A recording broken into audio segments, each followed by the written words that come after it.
and I go back to even last year. For me, it revolves around Ryan Poles. I have issue with Yanny Elite. You down with BCP? Down with BCP? You down with BCP? You down with BCP? That's the way we do things limitlessly. Yeah. the choices he's made, particularly drafting, but up until now, coaching staffs has been a bit of an issue. But I think sometimes it's tough to put because it's not like he's done a horrible job, but he hasn't done a good job. He's done an okay job, but I don't know how I feel about that. And for the most part, I think it's more of an incomplete. It's like when you're in college or whatever, and you're trying to get through that semester, and you're like, "Thank God I got the incomplete," because you didn't want the F or a fail, but you know you didn't do good enough to get an A or a B. So the incomplete feels like gives you a bit of a pass for a little bit. And I think it's time to revoke that incomplete from him, that pass, because last year my issue with him revolved around what he did with the draft picks. Drafting a punter, I don't care how talented the punter is in the fourth round, it'll never make any sense to me. Using one of your mid-round picks to get an aging wide receiver, although Hall of Fame caliber type receiver, but someone who basically has been on the West Coast his entire collegiate and professional career. Why you would spend that money, spend a draft pick on him for what, potentially 1 year, like we're one or two players away, made no sense to me. Also, using another draft pick to pursue an offensive lineman that, for whatever, you had a Woody and a Chubby for like over a year and a half. The guy he got from Buffalo, the name's escaping me right now. It's some of those things. It seems like you weren't utilizing your picks to the best of their ability. On top of the fact that you realize this is last year, I'm going back to. You realize you didn't have enough. You didn't get an edge rusher, which you haven't been able to get. So you use this year's drafts capital to go back into last year, or to go back during last year to draft Booker, which seems like a decent pick, but again, we're waiting to see. So inefficiency. He's the most inefficient head or GM that I can recall in quite some time. It's like he does enough so you're not pissed at him, but he's not doing enough so you can be excited about what's going on here. And it made no sense to me. Like I started to get pissed this past week because I'm like, okay, how the fuck did we fuck up not getting Jim Harbaugh? Can someone explain to me how you messed that up? It's kind of like, and I like Bruce Weber. He's a nice man. I met him. I never understood how his brother had Eschmeyer, I think is his name, or he's like Mr. Basketball. He ends up going to Duke. It's like your brother's coaching him. How could you not land in Illinois? I mean, come on. Like, you can't have more inside than your brother is his coach. And the same thing here with Poles. It's like, and with the Bears organization, it's like Jim Harbaugh. Like, you drafted him out of Michigan, when a lot of Michigan quarterbacks just weren't being drafted. Late first round. He cut his teeth here professionally as a Bear. He's classic Midwest. He's a coach's kid. Yep. All these things. He came back to Michigan to coach. It couldn't have been money because you're paying Ben Johnson a boatload, so it couldn't have been that. Somehow, some way, personalities didn't mix, or Jim was just smart enough to realize, no, I know I don't want to involve myself with them because, again, he'd been here, so maybe he knew better. I don't know. But you look at what the Chiefs, what the Chargers are doing now, what they did to the Chiefs last week, what they did to the Raiders this past week, and it's just like they look like the arrow is not just pointing up; it's like shooting through the roof right now. They look like they are definitely going to be one of the last four teams in the AFC when it gets to divisional playoffs and what have you. And I know it's week 2, it's kind of early, but they look really good. They look solid. They're not beating themselves. They look like a well-coached team is my point. And I'm not saying Ben Johnson's not going to do a good job, but it's like you're not doing enough to land enough. I've still never quite got over the fact that I didn't think they did enough when they made the trade and they traded with Carolina. I thought they should have been able to do more with what they got. I understand moving on from Justin. I'm not going to rip that wound back up. I'm not going there. However, with that, I felt the number 1 pick overall, and this was part of the debate I had with Mark Harmon, was that it wasn't about Caleb, wasn't about how good people thought Caleb was or would be. It wasn't about what people thought about Justin, how unfair or how much more he needed to be better as a quarterback. It wasn't about those two at all. It was about the Bears organization having that number 1 pick. You have a prime opportunity. You hope you never had number one pick back-to-back years, or so on and so forth. But you had the number one pick right then and there, and it's like you have an opportunity here to completely set the course for this franchise going forward. And I couldn't understand. Excuse me. I couldn't understand why the thought of trading down seems so abhorrent to him. Because you had, and I know it seems like I'm talking retrospectively, but I'm not. I was actually saying this, a couple of years back. You have a chance here because there was more than one quarterback coming out. I don't know why anyone would have thought that Caleb was the only quarterback coming out, because keep in mind, Jayden Daniels had won the Heisman Trophy as well. Jayden Daniels played in a much tougher conference than what Caleb did. Pac-12 wasn't as good as it was in his final year when Caleb was playing. It just wasn't. You had 2 first-round picks. You didn't trade down in a draft that was heavy with everything you needed: offensive linemen, quarterbacks, wide receivers. I have no problem with Odunze and Caleb as far as talent goes. I'm saying you needed more talent. It's clear.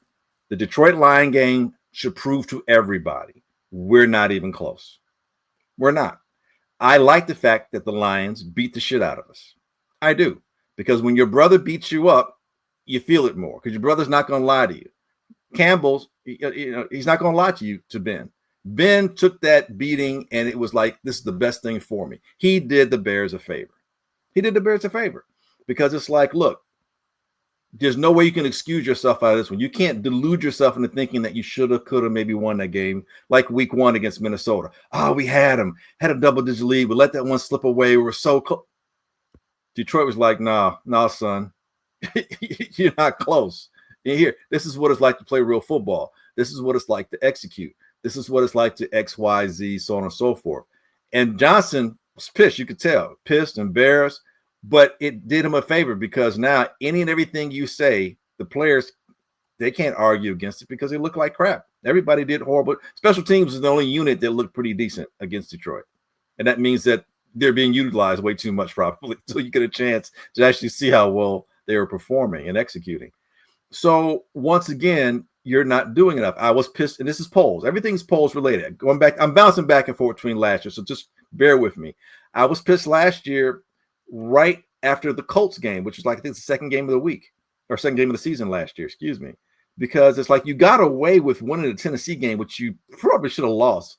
If the quarterback, Will Levis, wasn't such an idiot, the Bears would have lost that game to Tennessee. You lose the game to the Colts game. It's like, what are you doing here?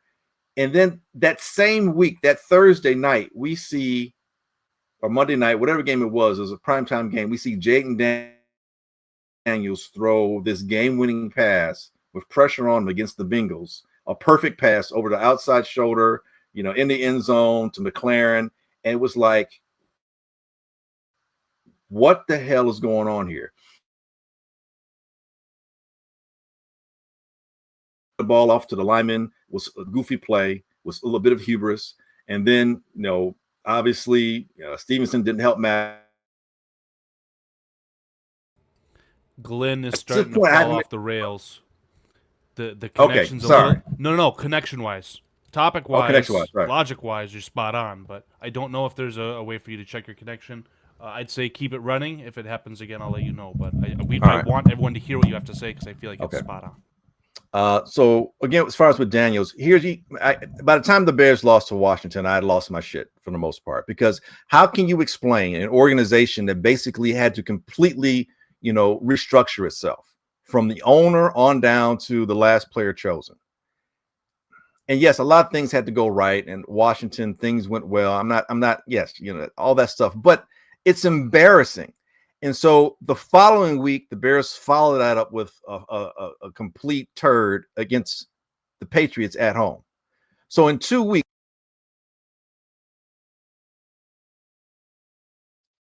You're muted now somehow.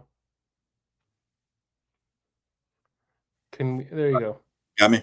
Okay, so I'm sorry. Last thing I said was that for some reason, after losing the Washington game, the Bears laid a turd the following. They're probably still playing the loss of the previous week. They lose really a crap game to a crap team in the Patriots at home. So consecutive weeks, You lose to the guys chosen after you. Okay. And then you realize, if you weren't paying attention, that it had nothing against Tyson Bagent. He should be the emergency quarterback. You need to have a veteran there. There's no veteran. So Caleb is just, you're just willy-nilly it. You fire offensive coordinator, season's completely lost. You lose 10 in a row, whatever it is. You win a meaningless game against the Packers at the end of the season. Packers are already in the playoffs. They're playing on their starters. You win in Green Bay. Okay, that's great, but nobody really care about that. It doesn't mean this whole bunch. So you do the right thing again. You go out and get Ben Johnson, and you do a good job in free agency. You start to address the line. Seem like you're doing the right stuff.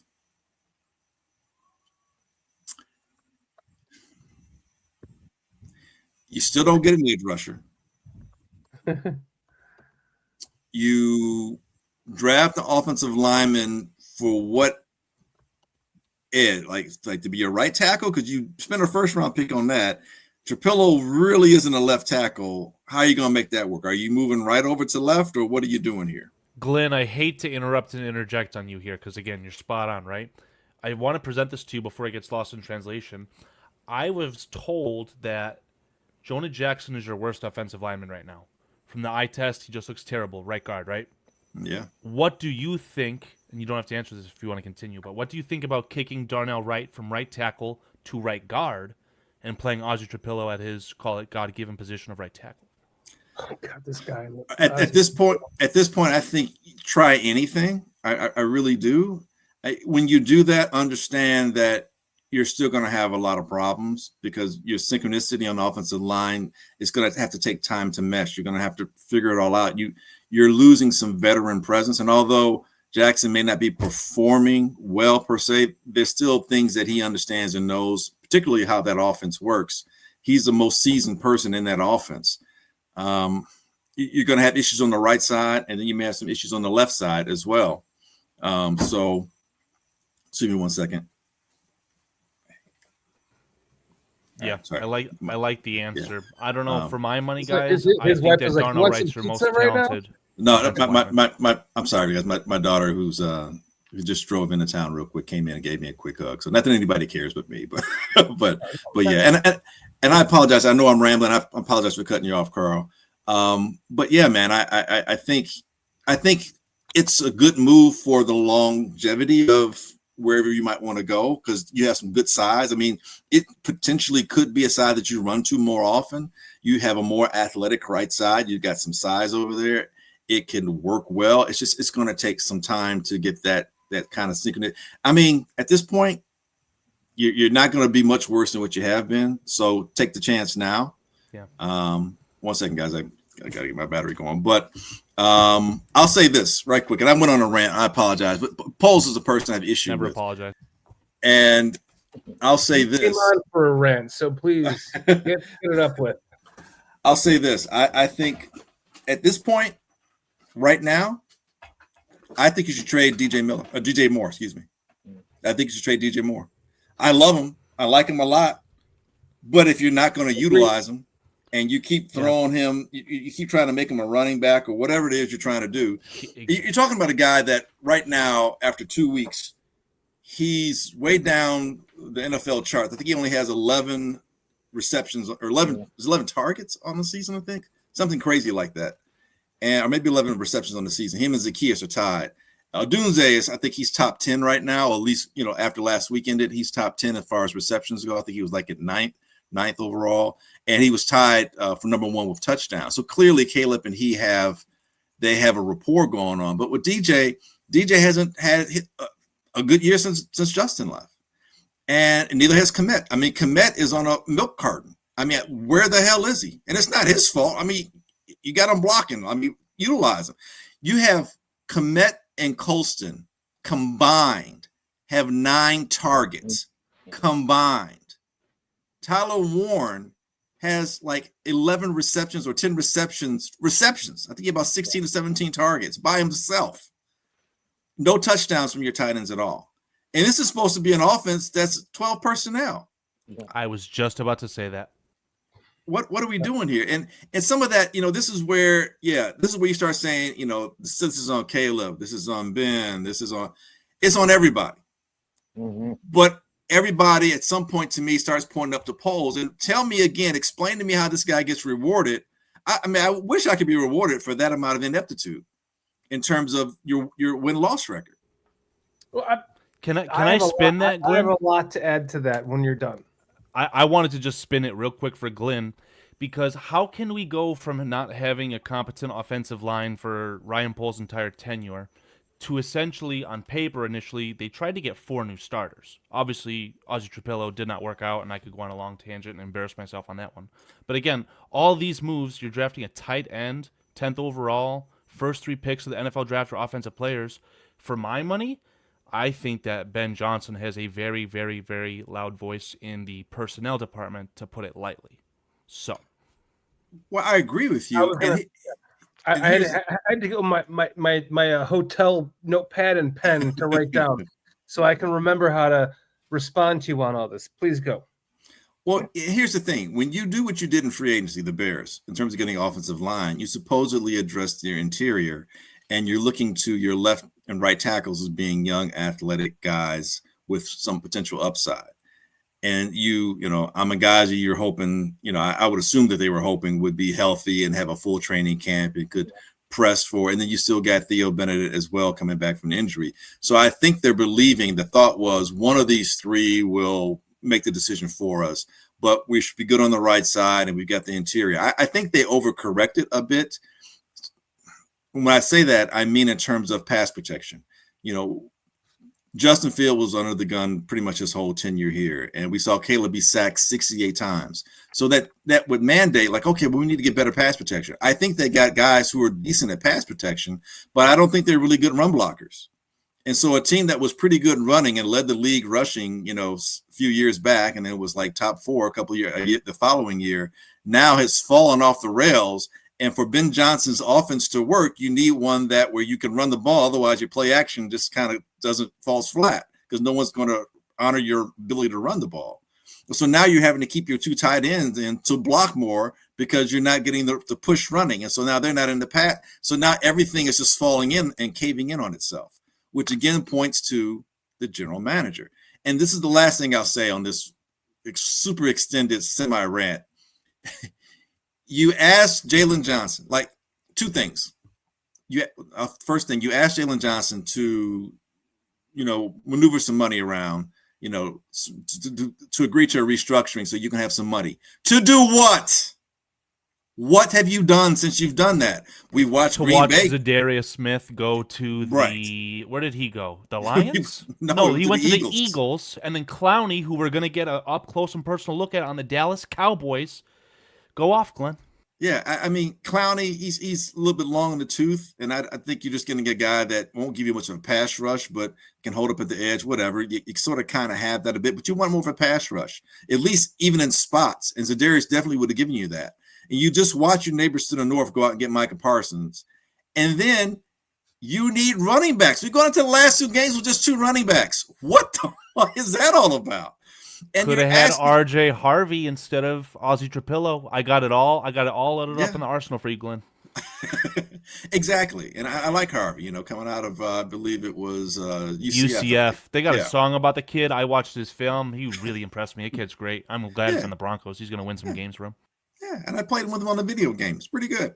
So, but you have 2 running backs, and your premier running back is not really a between the tackles runner. He can do it from time to time, but he's more of a perimeter guy. And you're not getting much of a push, so he's not going to create a hole. He's not going to push through one. You got a non-guy, but you're treating him like a rookie, and he is, and he's 5th round pick, and he's not explosive. He does everything well enough, but nothing great at this point. You're not going to entrust, because if you could entrust the offense to him, you'd have done it already. So your running game isn't giving you much. And so you're right back to where Caleb is going to have to pass more than he needs to. And he's going to fall back into some of the traits that he's done, because Caleb, and this is where I get a little critical, he loves throwing on the run. He's enamored with his ability to throw going to his left, throw going to his right, whatever, however, so on and so forth. And so we're seeing some of the same BS in just a different light, but you move the light around, you realize it's still the same pile of crap that you had there before. But I look to polls, and this is a problem. As far as the running back rant, you watch Philadelphia did two moves. They went out and got Zadarius Smith, and they also got Tank Bigsby out of Jacksonville. We could have used Tank Bigsby. You definitely could have used him. He could probably be your 1-2 punch. Really. And I don't understand this because Philadelphia, correct me if I'm wrong, they're the reigning Super Bowl champions. They have Saquon Barkley. They also have A.J. Dillon. They also went out and got Will Shipley from Clemson. For whatever reason, and they're 2-0, for whatever reason, they felt like, you know what? That's not enough. We need more. Right. So if they feel they need more, what are we sitting back waiting for? What are you using the money for? Caveat, I do think it was specifically for those silly kickoff returns where you have to have two guys and get into a car accident, but I'll digress. Yeah. So again, my thing was coming to a close. Polls. He gets a big fat incomplete from me because I think he's an incomplete and a big eye for inefficiency. He's an inefficient GM, and it's almost to the point like, okay, if you have more picks, what is that going to net you? I'll say this, and the second thing I was going to say was that this team is comprised of a lot of good and some talented players. There's not one great player on this team, and the closest person to being a great player in this team won't be playing for the next 2.5 months at best, and that's Jalen Johnson. And that's somebody that they drafted. He inherited him. Yeah. DJ Moore, you made a trade for him, but he's being underutilized. And the coaches you've got, that's on you. Yeah. You know, it gets frustrating, and it's in the minutia of things. That's what it is. That's why it's so hard to detect, because you can point to, well, you got the first pick. You went out and got Caleb. Yeah, but you needed so much more. You mean to tell me this team wouldn't be better if you traded down once or twice? And if you had Jaden or maybe Drake May, and you had a better lineman, and you would have gotten maybe 10 to 12 picks last year and 10 to 12 picks this year. So even if half of those 10 to 12 picks work in each of those drafts, you're talking a potential of 10 players being your core players going forward. You look at franchises like the Steelers, the Chiefs now. You look at Baltimore over the last 15, 20 years. You look at what Green Bay's been doing. There's teams that have had sustainability. Look what the Eagles have been doing of recent note. It's not – Jalen Hurts is not a superstar. You don't have to have the perceived best quarterback come out of the draft to win, go to a Super Bowl, let alone win a Super Bowl. Ben Roethlisberger was the third quarterback taken in the first round. Same one with Eli and Phillip Rivers. Phillip Rivers never made it to a Super Bowl. Ben Roethlisberger won as many as Eli. He's a Hall of Fame caliber quarterback. Went to more Super Bowls, but he won as many as Eli. Jalen Hurts has been to 2 Super Bowls in the last 3 years. Arguably could have won the first time they played the Chiefs. If he doesn't fumble, that changed the whole momentum. But he was a second-round pick. They went with the 49ers went with Brock Purdy. The last pick not the last pick in the first round, not the last quarterback taken in the first round, the last pick in the first round. Why? Because of all the talent around him. And that's my point. Taking notes. I'm saving up notes. It's getting longer the more you talk, and I'm going to rebuttal some of what you have to say.